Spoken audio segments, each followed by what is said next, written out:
Hello, how's it going? It's Ben with the DIY home front. And right now we're gonna take the home front to a car. Actually underneath the car. It's time to change the oil in my wife's car. She has a long commute. It looks like it could rain. I'm not sure if it will or not. I'd like to rotate the tires on it too. But stick around with me and we'll get the job done. Oh my goodness. Here we go. Our culprit is a 2020 Kia Optima. Change the oil every 7,500 miles. And I don't know how many times we've changed the oil. I don't rotate the tires every time. I probably ought to, but I don't. It's got a 1.6 liter turbocharged, so it doesn't take the normal amount of oil, but I'll figure that out. My next step is to get all my tools. It's not a chew toy. Come on.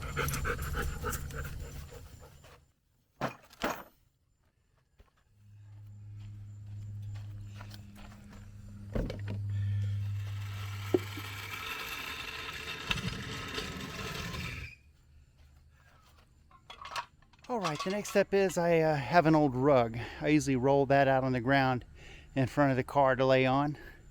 And then I've got my oil collection pan. And then I'll put the wrenches that I'll use right next to that.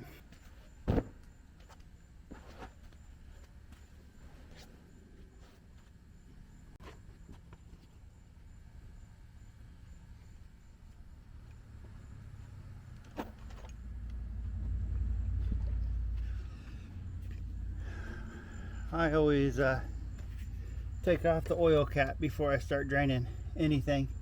It makes it a whole lot easier for the water to flow out of the engine. Next, it's going to be time to jack the car up onto some jack stands.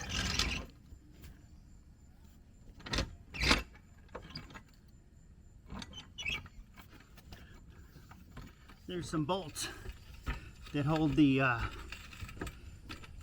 powertrain assembly to the engine or to the chassis, and I usually put the jack under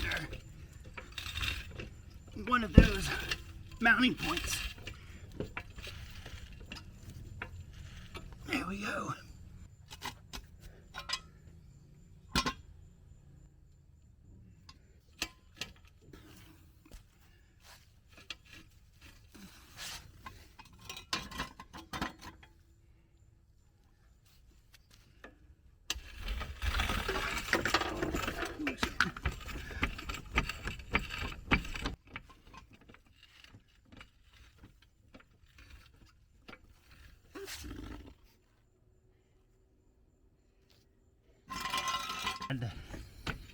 I had to move the jack over because there wasn't enough room to put the jack stand in.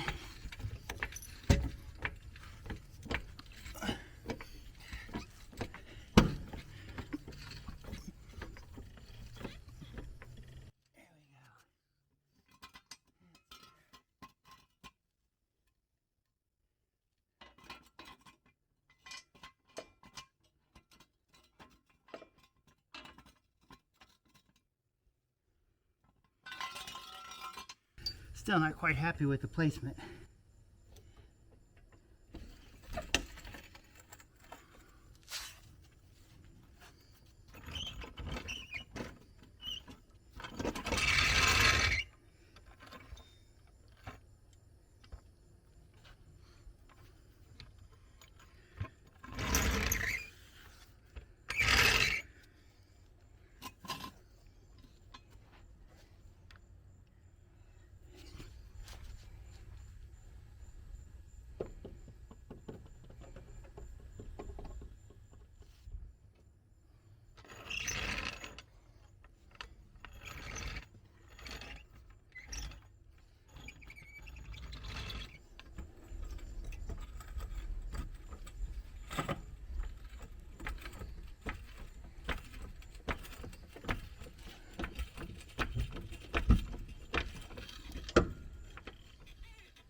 Dog it. I'm just having a terrible time at this.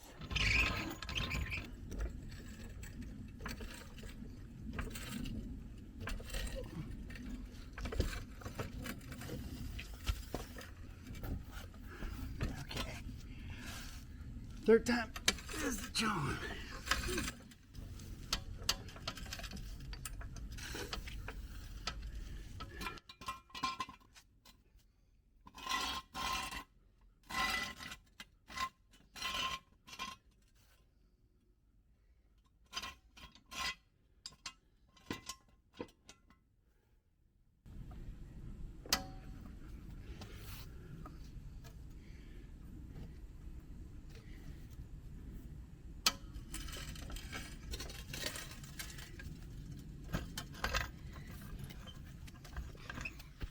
Now, well, I hope this shows up on camera. This whole component is part of the engine subframe. It all gets put up as one piece when the car is manufactured. This is normally where I end up putting the jack stands, and a lot of times I'll end up jacking the car up either here or here. You can see my marks in the paint where the jack slid off and came over this way and went into this pocket up here. Now, the other side.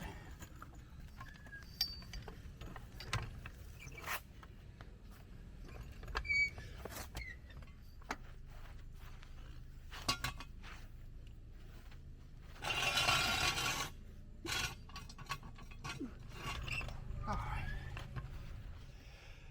Now the weight of the car is resting on the jack stands, so it won't be able to fall.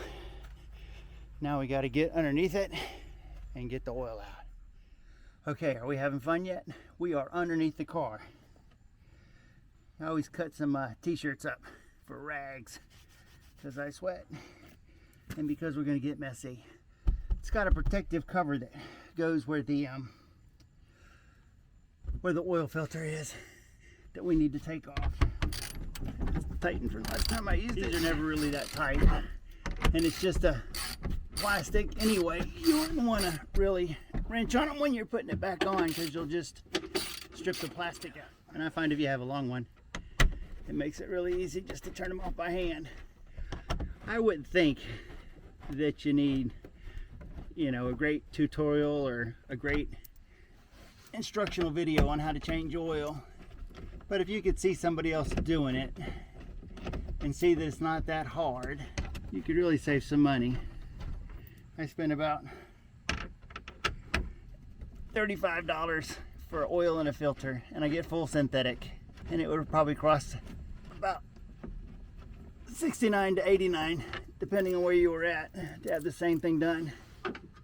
And I know it's done right because I'm doing it, and if it's not done right, I know where it went wrong because I did it, which is always really nice. If you get an oil pan, get one like this. You stand it up on the sand, it's fully enclosed. You don't have to worry about it leaking. You can easily pour it back into the bottle it came from to recycle it. What are we looking at? 17 millimeter? 17 millimeter.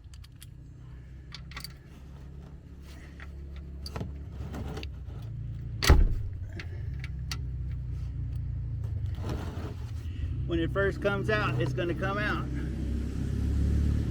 So be ready to adjust the tray to catch the oil.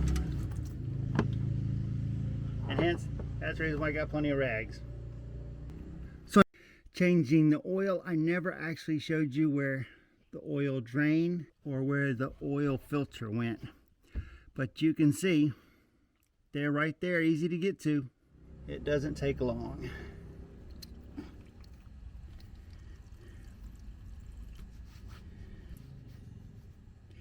We've got a Honda Sonata with close to 300,000 miles on it. And when I say close, I mean like 295,000 miles. We've never had any engine work done to it.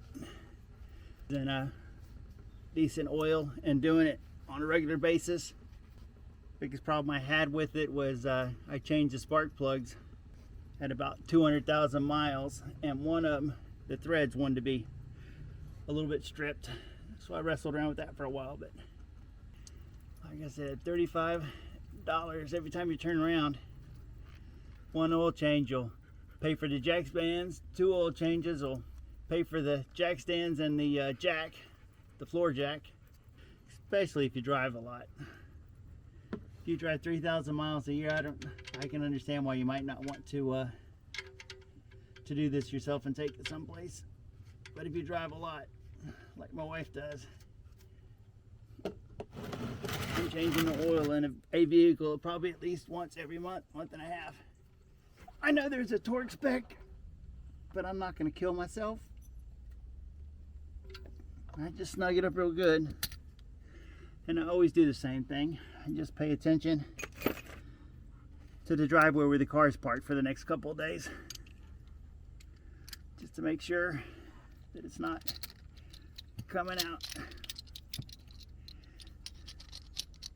This is a neat little gasket. It fans out, so it fits multiple oil filters. I think it was like a Walmart special for $13 or something. And it's designed so it only tightens up when you go in the direction to loosen. It's only a one-way kind of thing. If you turn it one way, it tightens, but if you turn it the other way, it loosens. You're going to get some oil that's going to come out of the oil filter too. There we go. And where is it? I only like to wipe down where the filter goes back on. What's the difference? And a little bit of oil on the rubber ring makes it easier to turn it tight. I've seen some people fill these up with oil before they put them on, but I never have. And it should be hand tight. I'm only using a rag because my hands are slippery because of the oil.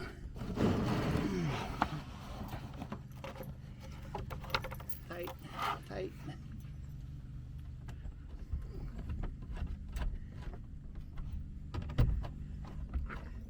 Tight, but not too tight. We are done under the car. How about that? Putting all my sockets back up.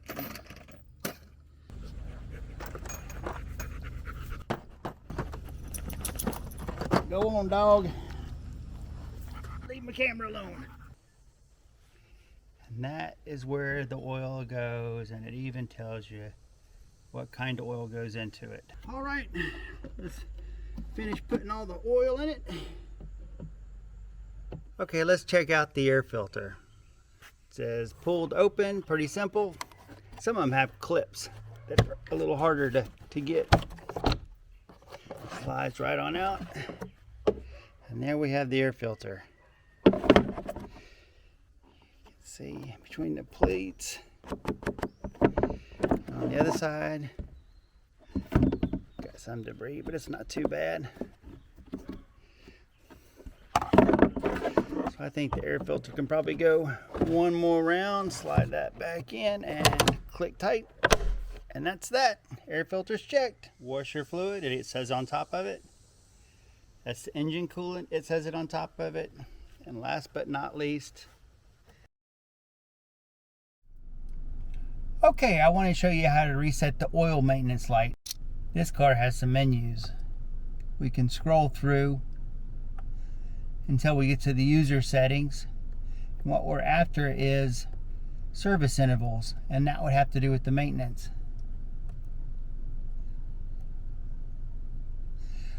We can adjust the service interval, or we can reset it. And I have already reset it, so I'm not going to reset it again. And there we go.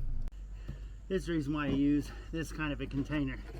Leave it open, you can screw it open, and you can put almost all of the used oil back into the container it came out of.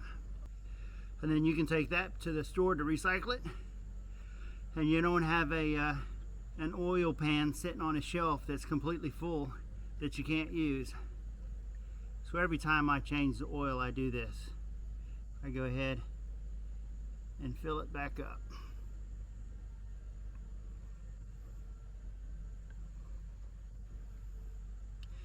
This particular brand has a clear line on the side to help you when you're putting oil in the car to know how much, and it makes it easy to see whenever you're filling it up, because you can see the black line rise on the side right here. It has notches for quarts and liters. There we go.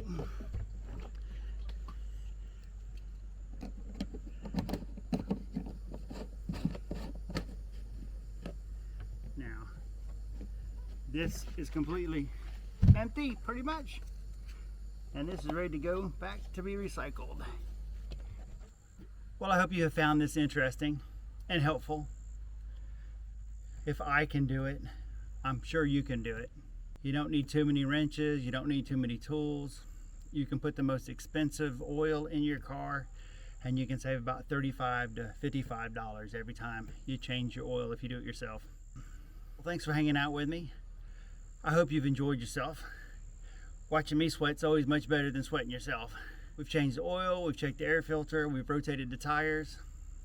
We put the best oil you can in it, and we have probably saved $35 to $55 by doing it ourselves. Thanks again for watching the DIY Homefront YouTube channel. Please like and subscribe.